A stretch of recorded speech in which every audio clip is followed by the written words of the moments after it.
여러분 안녕하십니까? MBC는 잘 들으라며 이른바 회칼 테러 사건을 언급한 황상무 시민사회 수석의 발언. 대통령실은 입장을 묻는 질문에 하루 종일 아무런 답을 내놓지 않았습니다. 파문은 커지고 있습니다. 시민사회와 야권은 한 목소리로 언론에 대한 협박이라며 황상무 수석의 사퇴, 더 나아가 대통령이 그를 해임해야 한다고 촉구했습니다. 국민의힘 한동훈 비대위원장은 발언 경위는 전혀 알지 못하는데 내용으로 보면 부적절한 발언 같다고 말했습니다. 먼저 신준명 기자입니다. MBC는 잘 들으라면서 황상무 대통령실 시민사회 수석은 1980년대 이른바 정보사 회칼 테러 사건을 거론했습니다. 참여연대와 민변 등 90여 개 시민단체가 모인 언론장악 저지 공동행동은 대통령실 앞에서 긴급 기자회견을 열고 황 수석의 해임을 촉구했습니다. 황상무의 입에서 튀어나온 이 끔찍한 협박은 바로 대한민국이 독재화하고 있다는. 한국기자협회는 물론 방송기자연합회와 PD연합회 등도 일제히 MBC를 넘어 언론계 전체에 대한 협박이라고 규탄했습니다. 국회도 경질을 요구했습니다. 윤석열 대통령은 지금이라도 당장 황상무 수석을 경질하십시오. 시민 협박 수석 황상무는 당장 사퇴하십시오. 이준석 개혁신당 대표는 정권 입맛에 안 맞으면 회칼로 찌르는 게 윤석열 대통령실의 언론관이냐고 질타했고, 이낙연 새로운 미래 공동대표도 민주주의와 언론 환경이 군사독재 시절로 후퇴했음을 자인한 것이라고 꼬집었습니다. 5.18 광주 민주화운동을 두고 배후가 있다고 의심이 생길 수 있다고 한 황 수석의 발언에 대해서도 극우 유튜브 수준이라며 윤석열 대통령이 사과해야 한다는 지적이 잇따랐습니다. 한동훈 국민의힘 비상대책위원장도 부적절하다고 평가했습니다. 제가 발언의 맥락이나 경위는 전혀 알지 못하는데요. 발언 내용으로 보면 부적절한 발언 같은데요.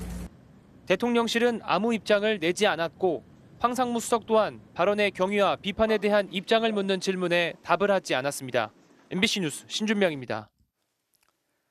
어제 황상무 수석의 발언이 MBC를 통해 보도된 뒤 당시 테러 사건의 실제 피해 언론인이었던 오홍근 씨의 가족이 저희에게 직접 연락해 왔습니다. 36년 전에 벌어졌던 일이 어떻게 지금 시대에 언론을 협박하는 용도로 쓰이냐며 법적 대응을 하겠다고 밝혔습니다. 김민창 기자가 만나 얘기를 들어봤습니다. 1988년 8월 6일 출근길 서울 강남 한복판에서 군인들이 현직 기자에게 회칼을 휘둘렀습니다. 군사정권 비판 칼럼에 보복하려는 정보사령부 장성의 지시였습니다. 민주주의의 핵심 가치인 언론의 자유를 테러로 짓밟으려 했던 초유의 사건이었습니다. 그 자유민주주의를 수호하는 데에는 언론이 최후의 보루가 되어야 한다. 이번 테러가 언론인에 가해지는 마지막 테러이기를 바랍니다.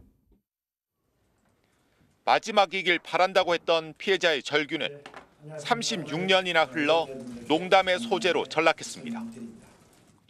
고 오홍근 기자의 동생 형근 씨는 황상무 수석이 MBC 잘 들어라며 한 말에 귀를 의심했다고 합니다. 깜짝 놀라는 겁니다. 언론인들이 분개해야 할 그런 상황을 다시 끄집어내서 MBC를 향해서 협박을 해요? 이건 있을 수 없는 겁니다. 가족들은 국가폭력의 상처를 고스란히 안고 있습니다. 당시 법원은 사건의 배경을 군을 아끼는 충정에 그런 거라고 했습니다. 테러 가담 군인들은 선고유예로 풀어졌습니다. 그래서 황 수석의 발언은 억장이 무너지는 2차 가해였다고 합니다. 이 정권이 민주주의 국가인지 민주정부인지 되묻고 싶은 거죠. 이게 다시 되돌아가는 거예요. 오히려 군사정권 못지 않아요. 이런 사회가 어디가 있습니까? 황 수석이 농담이라고 했지만 절대 MBC만을 향한 협박이 아닐 거라고 했습니다. 모든 언론인을 향해서 테러를 한 거나 마찬가지거든요. 빨리 물어볼 것 없이 해임시켜야 됩니다. 형근 씨는 2년 전 작고한 형의 아픔을 난데없이 떠올리게 된 현실에 끝내 눈시울을 붉혔습니다. 고 오홍근 기자의 형제들은 황상무 수석을 형사 고발하겠다고 밝혔습니다. MBC 뉴스 김민찬입니다. 황상무 시민사회 수석의 이번 발언은 윤석열 정부가 비판적인 목소리를 어떻게 받아들이고 또 대응하는지 그 단면을 드러낸 것으로 보입니다. 매우 위태로운 방식이고 그래서 많이 걱정스럽습니다. 이용주 기자의 보도 보시겠습니다. 황 수석은 이른바 회칼 테러 사건을 말하면서 정부의 비판적인 논조로 기사를 썼던 게 문제가 됐다고 했습니다. 당시 오 기자가 썼던 기사는 국가 집권층을 비판하면서 그 원인이 청산되지 않은 군사 문화에 뿌리를 두고 있다고 지적했습니다.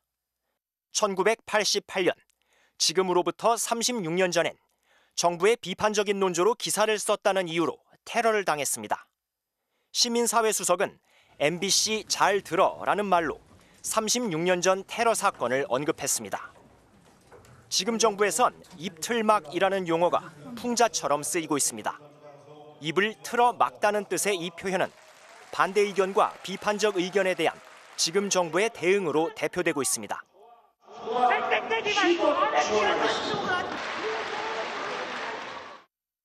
대통령 전용기에 MBC 취재진은 태울 수 없다는 방침을 내린 데 이어 대통령 배우자 이름 뒤에는 여사라는 호칭을 붙이라는 지침과도 같은 권고를 방송사에 내렸습니다. 본인이 호위무사가 아니라면 김건희 특검에 대해서 명확한 자기 입장을 밝히시기 바랍니다. 방송사 사장이 교체된 KBS는 대통령과의 신년 회담 기회를 독점했습니다. 1년 반 만에 대통령에게 물을 기회를 가졌지만 국민적 의혹을 별게 아닌 것으로 치부해버렸습니다. 최근에 많은 논란이 되고 있는 이른바 파우치, 외국 회사 조그마한 백이죠.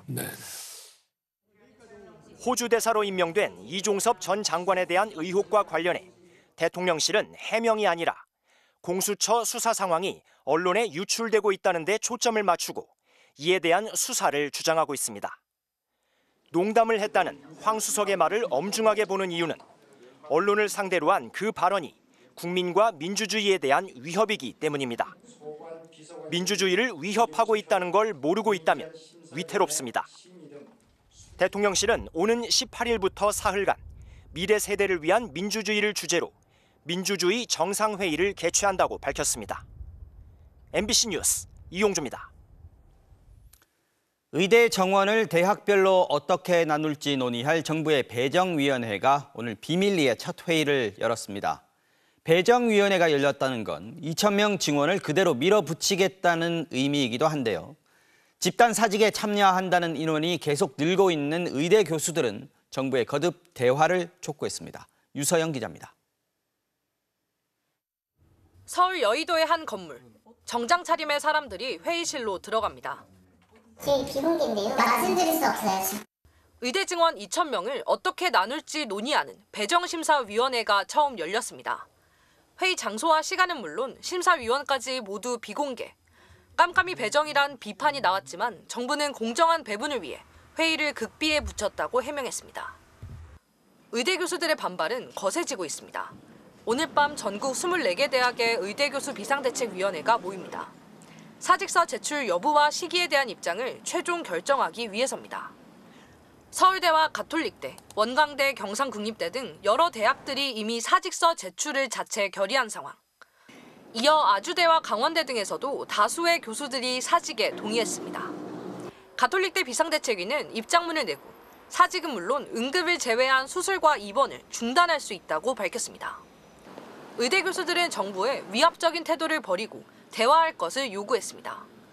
교수님들 다 생각은 사직서는 정말 마지막 수단이고 저희들은 끝까지 어쨌든 환자를 지키고 싶은 마음이 지금도 크거든요.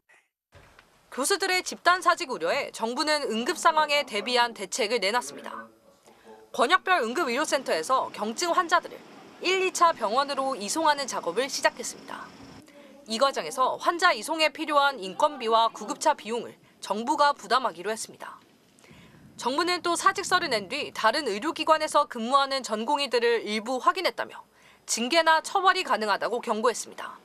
MBC 뉴스 유서영입니다. 만일 의대 교수들마저 대거 진료 현장을 떠나면 의료 대란은 불가피합니다.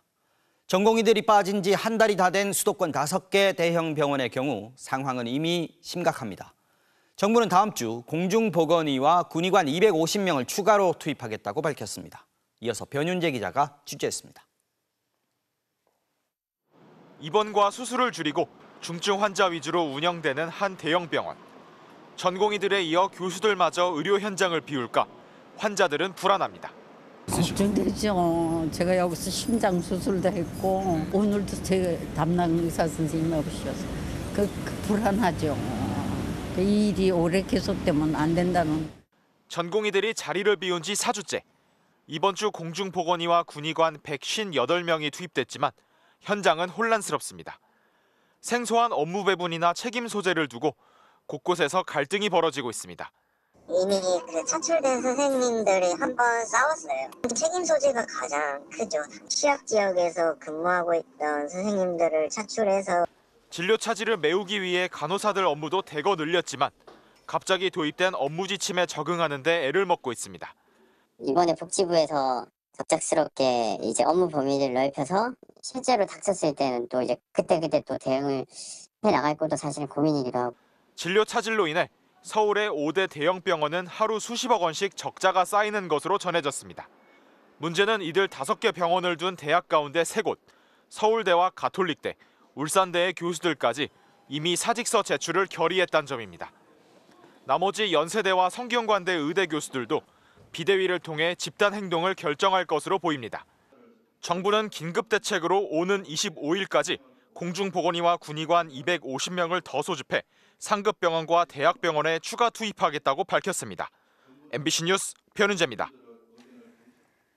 오늘 새벽 일본 후쿠시마 앞바다에서 규모 5.8의 강진이 발생해서 오염수 방류가 긴급 중단이 됐습니다. 지난해 8월 일본이 오염수 방류를 시작한 이후 지진 때문에 방류가 중단된 건 처음 있는 일인데요. 도쿄에서 현영준 특파원이 전하겠습니다. 오늘 새벽 후쿠시마현에 규모 5.8의 강진이 발생했습니다. 편의점 진열대에 물건이 떨어질 정도였고 약 250km 거리의 도쿄에서도 수초간 진동이 이어졌습니다. 쓰나미나 건물 붕괴 등 큰 피해는 없었지만 도쿄전력은 후쿠시마 원전 오염수 해양 방류를 즉각 중단했습니다. 水処理関係の設備につきましてはあらかじめ定められた手順に従いまして運転を停止してパトロールを 오염수 방류 규정에 후쿠시마 원전 주변 4개 마을에서 진도 5약 이상의 지진이 관측될 경우 방류를 멈추도록 돼 있기 때문입니다. 도쿄전력은 곧바로 방사능 누출 여부와 핵연료 냉각수, 오염수 처리 설비 등에 이상이 있는지 순찰을 실시했고 점검 결과 이상이 발견되지 않아 오늘 오후 3시 50분부터 오염수 방류를 재개했습니다. 그러나 후쿠시마에선 이틀 전에도 규모 4.7의 지진이 발생했고 기상청도 앞으로 일주일간 지진에 주의해달라고 밝혀 아직 안심하긴 이릅니다. 도쿄전력이 작년 8월 오염수 방류를 시작한 이후 지진으로 인해 방류가 중단된 건 처음입니다. 이달 들어 후쿠시마현과 지바현 등 일본 태평양 연안을 따라 크고 작은 지진이 수십 차례 잇따르고 있습니다. 새해 첫날부터 노토반도 대지진을 겪은 터라 일본 국민들의 불안감도 더 커지고 있습니다. 도쿄에서 MBC 뉴스 현영준입니다. 전쟁이 계속되고 있는 가자 지구에서는 주민들이 하루하루를 구호 식량으로 버티고 있습니다. 그런데 이스라엘군이 이 구호 식량 배급 현장에 모인 주민들에게 기관총과 포탄을 쐈다는 주장이 제기됐습니다. 하루에만 30명 가까이 숨졌고 150여 명이 다쳤는데 이스라엘군은 자신들의 소행이 아니라면서 반박했습니다. 윤성철 기자가 전하겠습니다. 굶주림에 지친 가자지구 주민들이 구호트럭 도착 소식을 듣고 서둘러 이동하는 모습입니다. 불과 수십 분 뒤 구호품 배급 현장에서 촬영된 영상입니다. 줄임배를 채우고 기뻐하는 주민의 모습은 온데간데 없고 시신과 부상자만 넘쳐납니다. 배급 예정이던 밀가루가 사방팔방 흩날리면서 주변 일대는 말 그대로 아수라장입니다. 외신들은 가자시티 구호품 배급 현장서 이스라엘군이 주민들을 공격했다고 보도했습니다. 주민들이 몰려들자 공중에서 헬기가 나타나 기관총과 포탄을 쐈다는 증언까지 나왔습니다. 이번 공격으로 최소 21명이 숨지고 150여 명이 다쳐 병원으로 이송됐습니다. 같은 날 가자 중부 난민 캠프의 구호품 배급센터도 갑작스러운 공습으로 쑥대밭이 됐습니다. 먼지 구름이 하늘 높이 치솟을 정도로 강력한 폭격으로 현장에서 8명이 숨졌습니다. أي أسرة محتاجة نقول لهم تفضلوا يا عمي هيات غداءكم وهيات فطوركم وإنهم يتسحروا فيه يتم اليوم قصفه وحرقه. 잇따른 공격의 배후로 지목된 이스라엘군은 자신들의 소행이 아니라며 펄쩍 뛰었습니다. 앞서 이스라엘군은 104명이 숨진 지난달 29일 구호 현장 참사 연관성도 부인한 바 있습니다. 구호 식량 지급 현장서 사건 사고가 잇따르는 가운데 가자 지구의 인도적 위기는 커지고 있습니다. 어리광을 부려야 할 나이의 아이들이 냄비를 들고 나와 굶어 죽기 싫다고 하소연할 정도입니다. العالم انه احنا جعانين بدنا ابسط حقوقنا علشان نعيش بدنا اكل بدنا طحين بدنا ابسط مقومات الحياه علشان ناكل ونقدر نعيش. 세계 식량 계획 WFP는 가자 전체가 심각한 수준의 식량 불안정 상태이며 아동 영양 실조는 세계에서 가장 처참하다고 경고했습니다. MBC 뉴스 윤성철입니다. 이렇게 가자 지구에서 민간인들의 희생이 계속되면서 이스라엘의 최대 후원자였던 미국 정부의 입장 변화도 뚜렷해지고 있습니다. 바이든 대통령이 네타냐후 총리를 노골적으로 비난한 데 이어서 민주당의 상원 원내대표가 네타냐후 총리의 교체를 공개적으로 요구하고 나섰습니다. 워싱턴에서 왕종명 특파원이 취재했습니다. 미국 정부는 이번 주부터 시작한 이슬람의 금식 성월 라마단에 맞춰 40일 동안의 휴전을 기대해 왔습니다. 하지만 끊이지 않는 민간인 희생에 하마스가 분노하면서 휴전은 성사되지 못했습니다. 바이든 대통령이 전에 없는 강도로 네타냐후 총리를 비난한 게 바로 이 시점입니다. He's hurting Israel more than helping Israel by making the rest of the world. It's contrary to what Israel stands for. And I think it's a big mistake. 나흘 뒤 여당인 민주당의 상원 1인자가 나서 네타냐후 총리의 교체를 공개 요구했습니다. 유대인인 척 슈머 원내대표는 네타냐후 연립정부를 극우로 규정한 뒤 이스라엘의 국익보다 자신의 정치적 생존을 우선시한다면서 해법은 선거를 통한 내각 교체라고 주장했습니다. I believe a new election is the only way to allow for a healthy and open decision-making process about the future of Israel. 특히 극우 정부가 권력을 계속 유지한다면 미국이 이스라엘 국정에 직접 개입할 수 있다고 경고했습니다. 동시에 국무부는 팔레스타인 주민을 공격한 책임을 물어 이스라엘 단체 2곳과 개인 3명을 추가로 제재했습니다. 또 유엔 안전보장이사회의 휴전 촉구 결의안을 3번이나 거부했던 미국이 지속적인 휴전을 위한 국제적 노력을 지지한다는 초안을 마련했다고 로이터가 보도했습니다. 경선 과정에서 지지층 이탈이 얼마나 심각한지 확인한 바이든 대통령으로선 대선을 8개월 앞두고 대이스라엘 정책의 출구를 고민할 수밖에 없습니다. 워싱턴에서 MBC 뉴스 왕종명입니다. 64년 전 오늘 이승만 정권의 부정선거에 반발하는 3.15 의거가 시작된 날이죠. 이승만 독재 정권을 무너뜨린 4.19 항쟁의 도화선이 됐는데요. 그런데 최근 보수 진영을 중심으로 이승만 전 대통령에 대한 재평가 움직임이 본격화되면서 기념관 건립 추진에도 속도가 붙고 있습니다. 시민단체와 종교계는 정부와 서울시가 역사 왜곡을 하고 있다면서 반발하고 나섰습니다. 송서영 기자가 전하겠습니다. 광화문에서 인사동 방향으로 가다 보면 왼쪽에 광장 하나가 나옵니다. 열린 송현 녹지광장입니다. 해방 후 미 대사관 숙소 등으로 쓰였고 1997년 반환 이후 줄곧 공터로 방치되다 2021년 서울시로 소유권이 넘어갔습니다. 4.19 혁명 당시 경찰이 시민을 향해 발포했던 효자로와는 1km도 채 떨어지지 않은 곳이기도 합니다. 그런데 최근 이 광장이 논란의 중심에 놓였습니다. 오세훈 서울시장이 이승만 대통령 기념관을 세울 유력 부지로 띄운 겁니다. 지금 현재로서는 가능성이 제일 높게 논의되는 데가 송현동 공헌인 것은 분명한 사실이고요.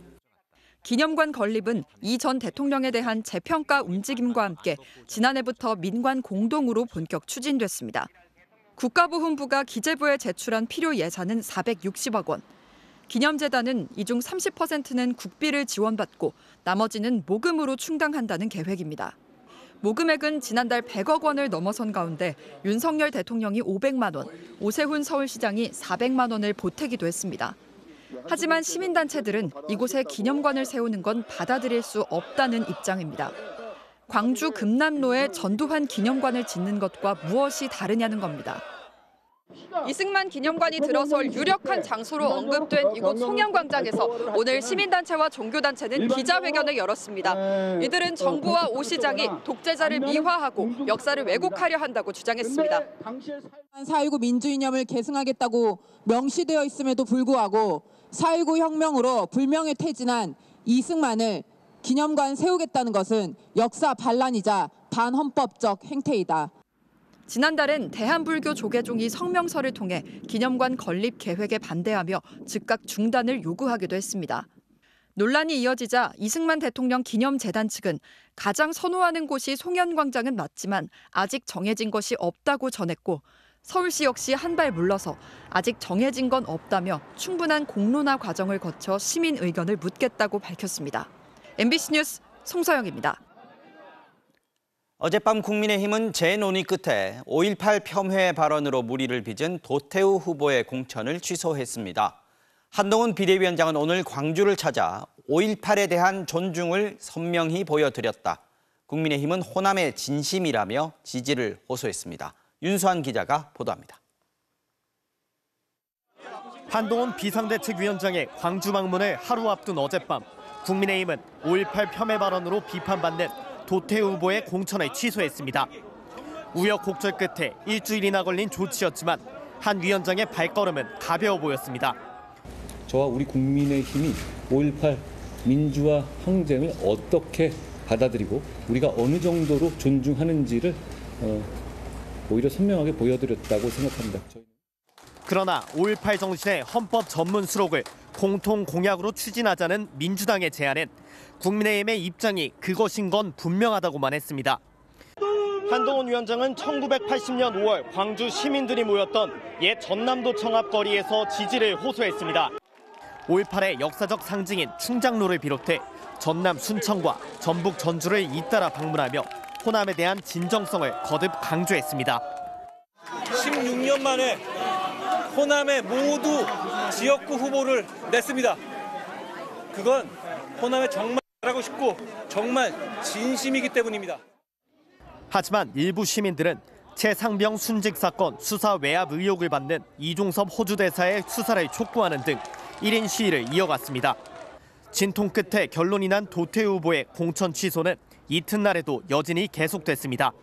당초 사과의 진정성을 인정한다고 했던 공천관리위는 민주당 출신의 노무현 문재인 전 대통령을 모욕했던 막말이 또 드러나자 신속히 공천 취소를 의결했습니다. 한 위원장의 호남 방문 일정도 걱정이었지만 중도 확장에 대한 부담이 컸던 걸로 보입니다. 갑자기 공천 취소하게 된 것은 추가적인 사실이 계속 더 올라오기 때문에 그런 것 같습니다. 원희룡 공동선대위원장은 당연하고 더 늦으면 안 된다고 평가한 반면 홍준표 대구시장은 공당의 공천이 호떡 뒤집기 판도 아니고 이랬다 저랬다 한다고 비판했습니다. MBC 뉴스 윤수환입니다. 부적절한 과거 발언이 줄줄이 소환되고 있는 국민의힘 장해찬 후보가 오늘 긴급 기자회견을 열고 고개를 숙였습니다. 일제 옹호 발언으로 논란을 빚은 조수연 후보는 광복회를 찾아 큰절 사과를 했는데요. 당내에선 막말 논란이 총선 악재로 번질 수 있다는 우려가 커지고 있습니다. 조희원 기자입니다. 선거 캠프 개소식도 취소하고 장예찬 후보가 긴급 사과 기자회견을 열었습니다. 12년 전에 페이스북에 남긴 글들로 인해서 국민들께 심려를 끼쳐드려 진심으로 사과드립니다.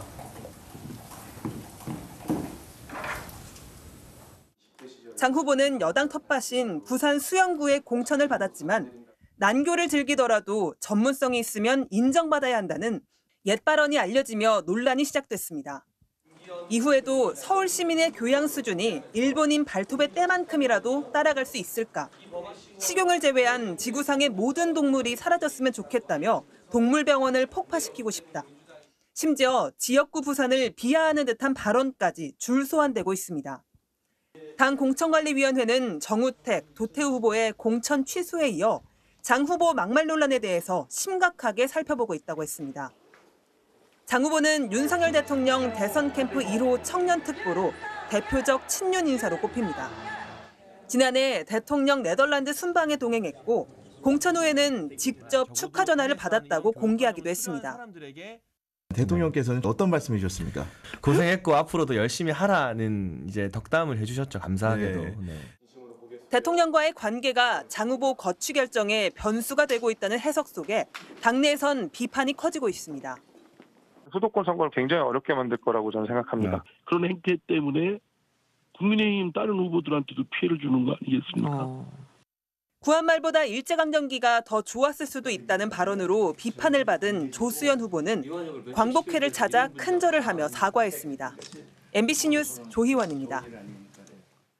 더불어민주당 이재명 대표는 울산과 부산을 돌며 정권 심판을 거듭 호소했습니다.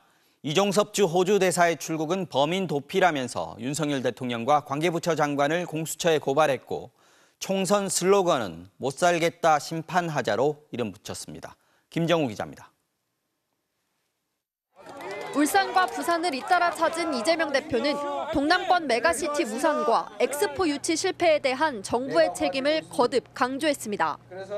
무책임하고 무능한 정권 그리고 무관심한 정권에 대해서 부산 시민 여러분께서 회초리를 들어야 합니다.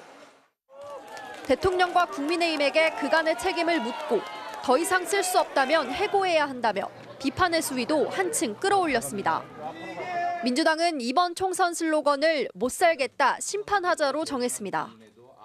이태원 참사와 최상병 사건, 양평 고속도로에 김건희 여사의 명품백 주가 조작 의혹을 묶어 윤석열 정권 5대 심판으로 규정했습니다. 최상병 사건 수사 외압 의혹을 받는 이종섭 주 호주 대사의 출국을 문제 삼아 윤석열 대통령과 법무부 외교부 장관 등은 직권남용 및 범인 도피 혐의로 공수처에 고발했습니다. 이종섭 주 호주 대사에 대한 의혹 제기를 좌파가 놓은 덫이라고 했던 대통령실에는 이렇게 반박했습니다. 대통령실과 국방부 지휘부 친여 성향 일부 정치 군인이 결탁한 은폐 공작입니다. 목발경품 발언에 거짓 사과 논란이 더해져 공천을 취소한 정봉주 전 의원의 서울 강북을 지역구에는 박용진 현 의원이 아닌 전략 공천을 하기로 가닥을 잡았습니다. 경기 안산갑 후보로 확정된 양문석 전 방통위 상임위원이 과거 고 노무현 전 대통령을 향해 역겨움을 느끼지 않을 수 없다고 쓴 글이 공개됐습니다. 민주당은 일부 후보자들의 막말에 대해선 추가로 사실관계를 파악하고 있습니다.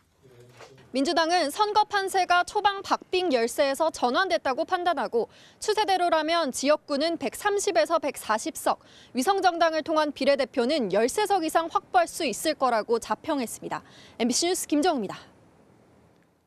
여당의 도태우, 야당의 정봉주, 두 후보의 한밤중 공천 취소는 매우 이례적입니다. 양당은 이들 후보가 결국 국민 눈높이에 맞지 않는다는 결론을 냈다고 했습니다. 처음 그들이 사과를 했을 때는 국민 눈높이에 맞는다고 했고 어젯밤엔 다시 맞지 않는다고 한 건데요. 정치권은 과연 국민의 눈높이를 어디에 맞추고 있는 걸까요? 이남호 기자입니다. 도태우와 정봉주 두 후보는 논란을 일으킨 자신의 발언에 대해 사과했었습니다.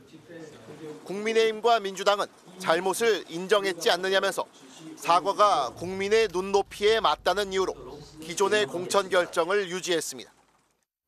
사과드렸고 아주 많은 세월이 지났다는 점 양해를 부탁드립니다. 눈높이 맞는 거 아니에요? 눈높이에 맞다고 보세요? 예, 그렇게 보는 거죠 뭐. 하지만 두 번째 벽은 넘지 못했습니다.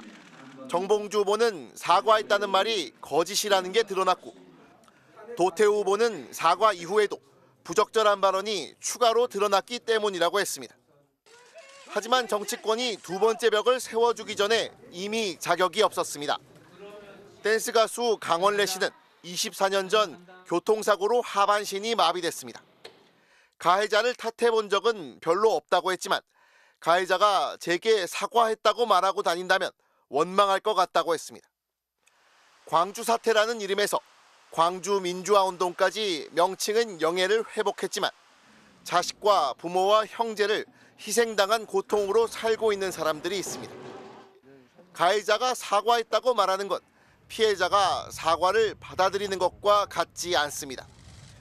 지뢰를 밟으면 목발을 경품으로 주자는 발언과 민주화 운동에 북한을 끌어들여 모욕하는 발언을 하고 나서 국민을 대표하는 국회의원이 되겠다는 이들의 욕망은 이미 국민 눈높이에 있지 않았습니다. 국민의힘과 민주당 양당은 심야에 경쟁하듯이 두 후보에 대해 공천 취소 결정을 내렸습니다.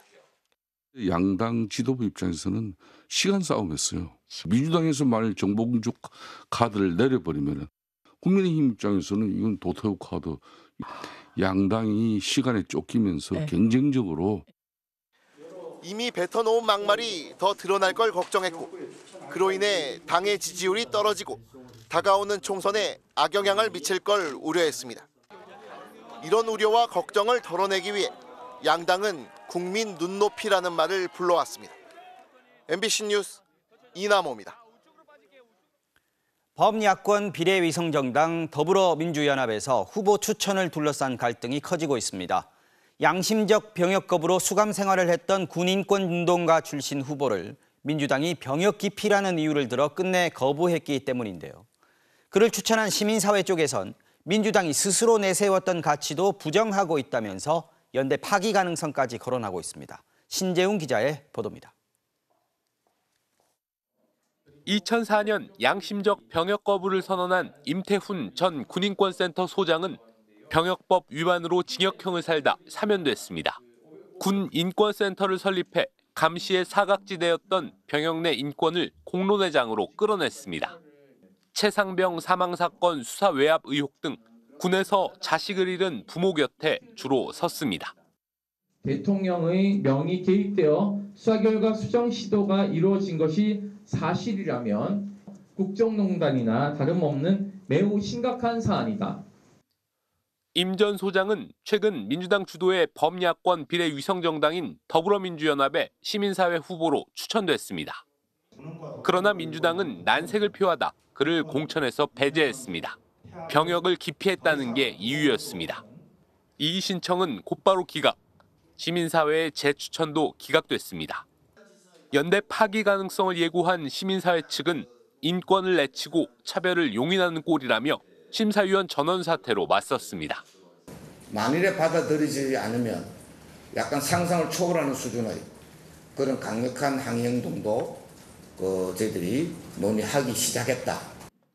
그간 민주당은 대체복무제 입법을 주도했고 이재명 대표는 성남시장 시절 대체복무를 도입하고 양심적 병역 거부를 인정해야 한다는 소신을 밝혔습니다. 따라서 성소수자인 임 전 소장을 배척하는 종교계 입김이나 병역에 민감한 젊은 층을 의식해 민주당이 무릎을 꿇은 거란 해석이 나옵니다. 어떠한 내용인지 간에 병역을 기피했다는 내용은 일반적으로 군대를 갔다 온 젊은 층에게는 결코 좋게 또 보이지 않는 일면도 있습니다. 더불어민주연합은 임 전 소장을 제외한 추천 후보 3명의 검증을 이어가면서 나머지 1명의 시민사회 몫을 어떻게 할지도 논의할 계획입니다. MBC 뉴스 신재웅입니다. 오늘 새벽 경기도 고양시와 서울을 연결하는 지하철 3호선에 단전 사고가 발생해서 열차 운행이 지연이 됐습니다. 6시간 정도 만에 운행이 정상화되긴 했지만 열차 지연이 출근 시간대까지 이어지면서 시민들이 큰 불편을 겪었습니다. 백승우 기자가 취재했습니다.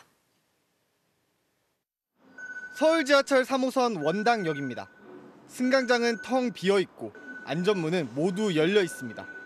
선로 위엔 안전모를 쓴 사람들이 분주히 오갑니다. 오늘 새벽 4시 반쯤 서울 지하철 3호선 원흥역에서 원당역 사이의 서울 방향 선로에서 전기 공급이 끊겼습니다.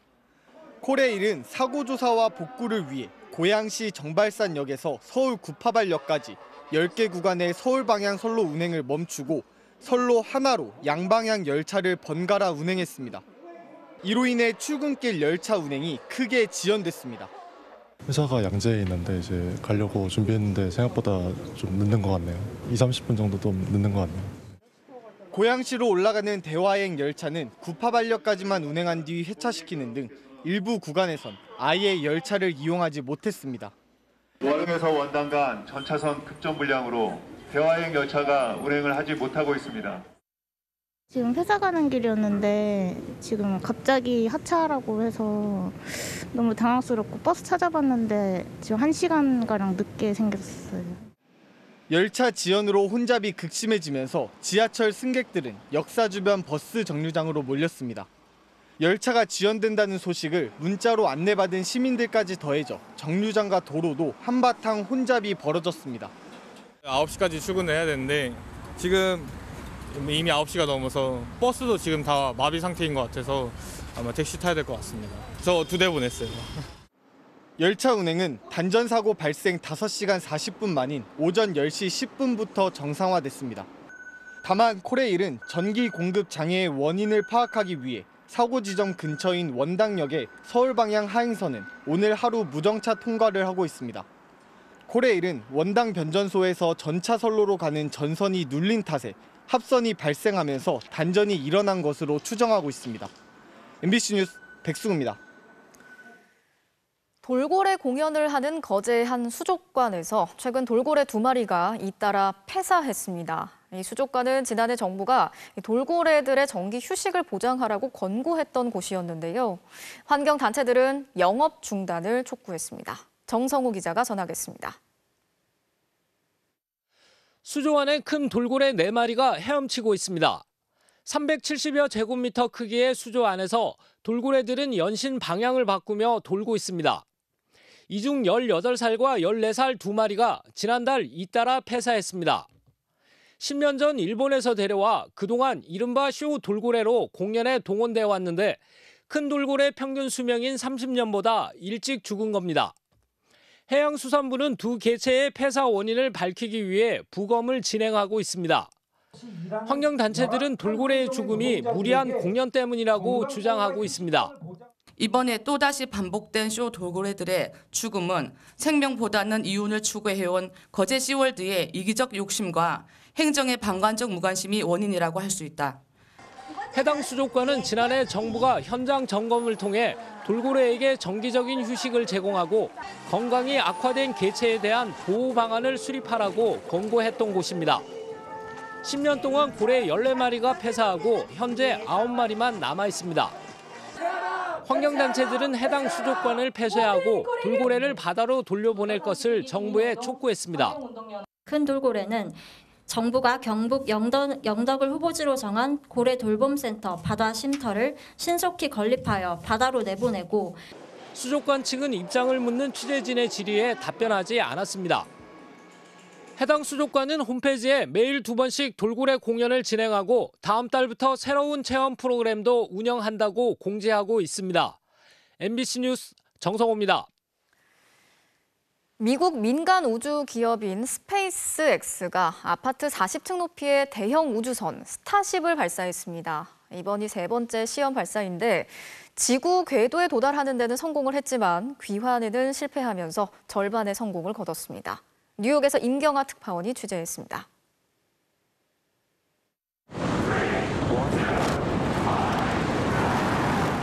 인류 역사상 가장 큰 우주 발사체 스타쉽이 육중한 몸을 일으켜 우주로 솟구칩니다. 일론 머스크가 인류의 화성 개척을 꿈꾸며 개발해온 역대급 규모 발사체입니다. 1단 로켓 슈퍼헤비는 70m, 2단 우주선 스타쉽은 50m로 총 길이가 120m, 아파트 40층 높이입니다. 시험 비행에는 빈 채로 출발했지만 100명이 한꺼번에 우주로 향할 수 있는 규모입니다. 스타쉽은 최고 고도 234km, 최고 시속 26,000km를 기록하며 지구 궤도에 도달해 약 48분 동안 비행했습니다. 이후 인도양 상공에서 하강해 대기권에 재진입하면서 마찰 불꽃이 이는 모습까지 생생히 전했습니다. Oh man, we can see the heating on those flaps as we're starting to re-enter the Earth's atmosphere. 하지만 이 모습을 끝으로 중계는 끊겼습니다. 불타거나 바다에 추락하면서 분해됐을 것으로 추정됩니다. We are making the call now that we have lost ship 28. 완벽한 성공에는 이르지 못했지만 우주에 도달한 역대 최강 로켓으로 기록되며 새 이정표를 세웠다는 평가입니다.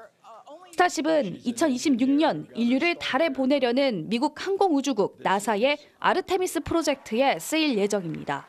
SpaceX needs to prove that Starship is 100% safe before it takes astronauts on board. So that's that last step that it did not accomplish today, but will hopefully accomplish in the near future.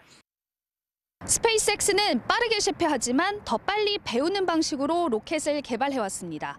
올해 6번 더 시험 비행할 예정인데 다음번에는 어떤 기록을 세울지 관심은 더 커질 것으로 보입니다. 뉴욕에서 MBC 뉴스 임경아입니다.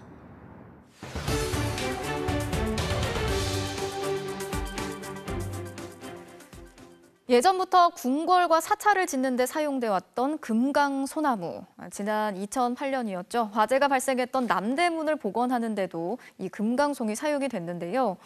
그런데 지난달 국내 최대의 금강송 군락지인 경북 울진군에 폭설이 내리면서 수백 그루가 뿌리채 뽑혔다고 합니다. 류현준 기자가 현장에 다녀왔습니다. 경북 울진의 우리나라 최대의 금강송 군락지입니다. 수백 년 수령을 자랑하는 거목 위로 쌓인 눈이 절경을 자랑합니다. 그런데 곳곳에 포탄에 맞은 듯 쓰러진 금강송이 보입니다. 어떻게 된 일일까? 여의도 약 4.4배 면적의 금강송 보호구역 안으로 들어가 봤습니다. 경사면마다 뿌리가 뽑혀 위태롭게 매달린 소나무들이 보입니다.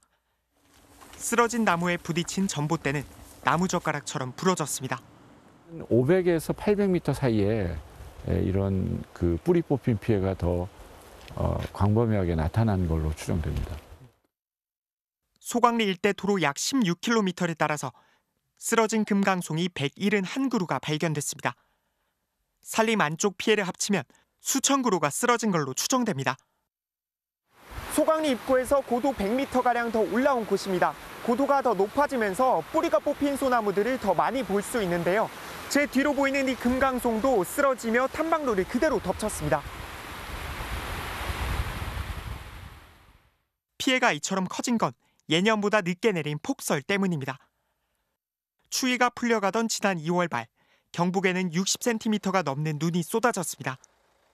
기온이 0도씨에 가까울 때 눈은 물기를 머금어 한겨울 눈보다 3배가량 더 무겁습니다.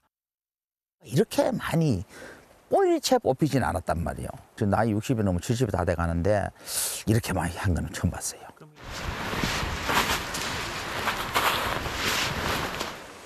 (25m까지) 자라는 금강송은 한 그루에 수천만 원에 달합니다. 나무만 피해를 본 건 아닙니다. 뿌리채 뽑히면서 생겨난 구덩이에 폭우가 쏟아지면 산사태로 이어질 위험이 큽니다. 여름에 지금 보시면 비가 오면 어떻게 되겠습니까? 물이 쌓이겠죠. 이런 데서 소위 산사태가 터지는 거기 때문에 산림청은 긴급 정비에 나섰습니다. 쓰러진 나무가 우리 사방시설이나 이런 부분들에 좀 피해를 줄 수가 있기 때문에 우선 피해 우려목을 제거하는 작업을 응급으로 하고 있습니다. 무거운 눈이 전례 없이 쏟아진 건 결국 기후변화 탓으로 앞으로 반복될 가능성이 큰 걸로 전문가들은 보고 있습니다. 이에 따른 산림과 산사태 피해를 막기 위한 당국의 고심도 깊어지고 있습니다. MBC 뉴스 류현준입니다.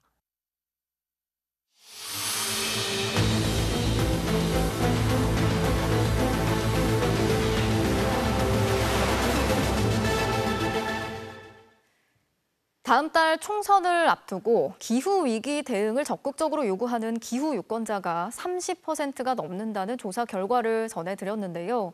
이 기후유권자는 남녀노소 모든 계층에 고루 분포하고 있고 정치 성향이나 지지 정당에 따른 차이도 크지 않은 것으로 나타났습니다.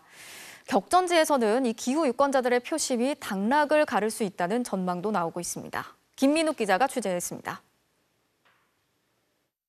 지난해 기후정책 경연대회에서 탄소 중립 활동을 하면 아파트 청약 가점을 주도록 하는 정책으로 최우수상을 받은 대학생 신승아 씨. 전례 없는 극단적 기상현상과 치솟는 물가 등 현실화되고 있는 기후위기는 앞날을 살아가야 할 청년들에게 더욱 위협적입니다. 기후 위기에 따라서 내 미래가 좀 불확실할 것 같다. 이게 내 삶에 어떻게 영향을 미칠지, 얼마나 영향을 미칠지 모르는 거기 때문에 많이 두려워하고 걱정하고 있는 것 같아요. 오랜 세월 실제로 기후변화를 목격하고 있는 장년층들의 위기감은 20대를 능가할 정도입니다. 우리 세대가 이 기후 위기를 어떻게 보면 자초한 세대이기 때문에 더더욱 어떤 그런 책임의식 같은 게 있지요. 저희가 좀 일조하고 싶은 그런 마음은 당연히 있습니다. 이게 전국 유권자를 대상으로 한 조사에서 기후위기에 민감한 기후유권자 비율은 만 60세 이상에서 35.2%로 가장 높았습니다. 만 18세에서 29세 기후유권자 비율인 30.8%를 앞서는 결과였습니다.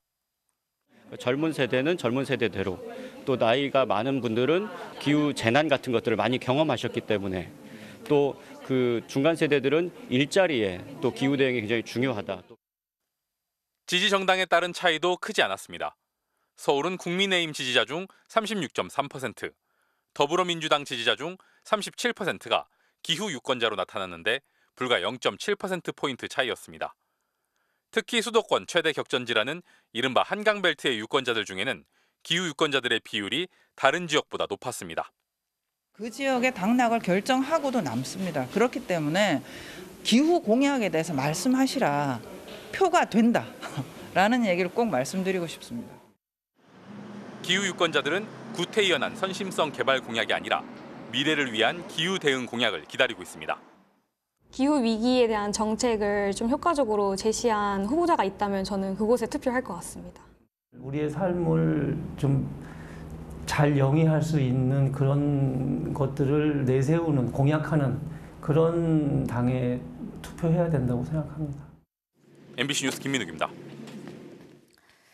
자신의 아이가 왕의 DNA를 가졌다는 내용의 이메일을 담임 교사에게 보내서 갑질 논란을 빚었던 교육부 사무관을 세종교육청이 경찰에 고발했습니다. 교권보호위원회가 고발을 의결한 지 약 한 달 만인데요. 이 사무관은 지난해 8월 논란이 된 이후 직위 해제가 됐고 교육부는 품위 유지 위반으로 중징계 의결을 요구한 상태입니다.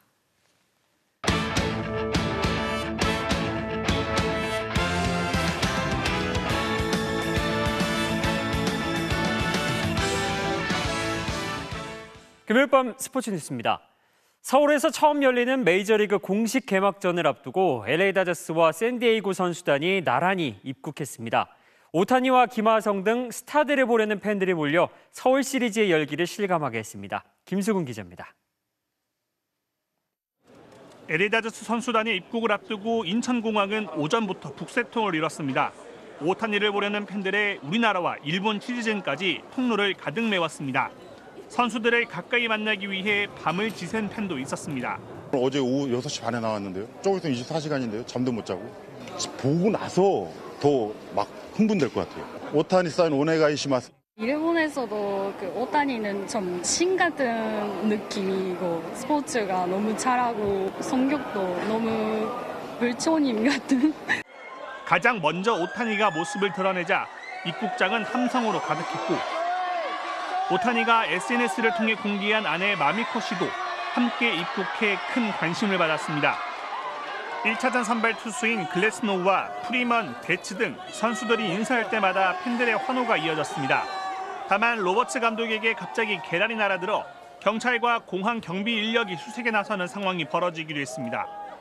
맞대결 상대인 샌디에이고 선수단은 오늘 새벽 먼저 도착했습니다. 기분 좋고 이제 좀 실감이 나는 것 같아요. 많이 기대하셨을 텐데 좋은 경기 할 수 있도록 최선을 다하겠습니다.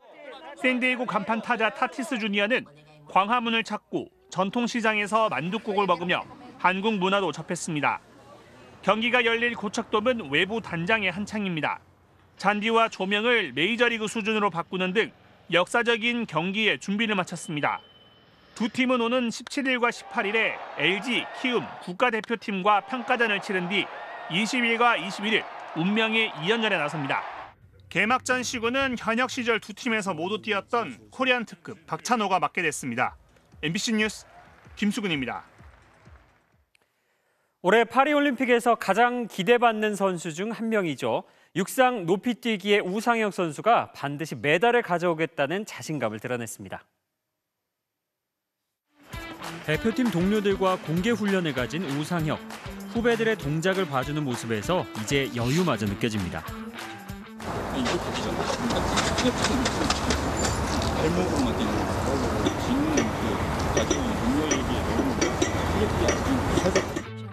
작년 9월 2m 32의 기준 기록을 넘겨 이미 파리올림픽 티켓을 확보한 우상현. 올해 2월부터 출전한 4번의 실내 대회에서 모두 메달을 목에 걸면서 마음이 한결 편해졌습니다. 엄청 압박에 시달리는 그 느낌은 선수 만약에 가는 입장인 본인들만 알 거예요. 준비는 뭐 실내부터 잘 해와서 그냥 그대로 유지해서 이제 아웃도 적응을 잘 하면 될 것 같은데요. 첫 올림픽 메달에 대한 자신감도 넘칩니다. 진짜 끝까지 살아남아서 올림픽 메달 꼭 가져올 거고요. 부담 없고요. 무조건 딸 겁니다. 네, 전 무조건 딸 거예요. 다음 주부터는 홍콩에서 본격적인 실외 훈련을 시작할 예정인데요. 부상 없이 잘 준비하길 바라겠습니다. 미국 대학농구에서 나온 장면입니다. 흔히 보는 덩크슛인 줄 알았는데 와, 마지막에 반전이 있었네요. 금요일 밤 스포츠 뉴스였습니다.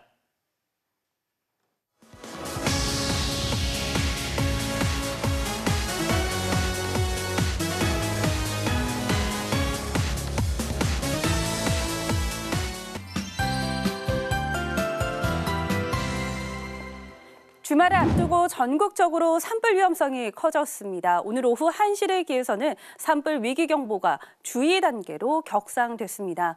저녁 7시 기준 전국의 산불 현황을 살펴보겠습니다. 먼저 평택과 정선 등 전국 4군데 지역에서 산불이 발생을 했고요. 또 태백 등지에도 화재 사고가 났습니다. 특히 활동량이 많은 오후 시간대에 집중적으로 발생했는데요.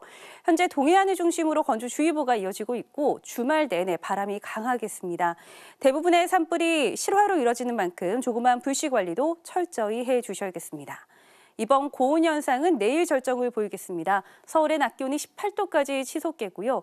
일요일인 모레는 비가 오면서 고온 현상이 꺾일 텐데요. 강우량이 1mm 안팎으로 적어서 건조한 날씨를 달래주기는 어렵겠습니다. 내일 아침 사이 서쪽 내륙을 중심으로는 매우 짙은 안개가 끼겠습니다. 또 오후부터 제주와 남해안을 중심으로는 비가 내리겠습니다. 아침 최저 기온은 서울이 18도, 대전과 대구가 20도까지 오르겠습니다. 일요일인 모레 비가 그친 뒤에는 황사가 유입돼 영향을 줄 가능성이 있습니다. 날씨였습니다. 금요일 뉴스데스크 마치겠습니다. 함께해 주신 여러분 고맙습니다.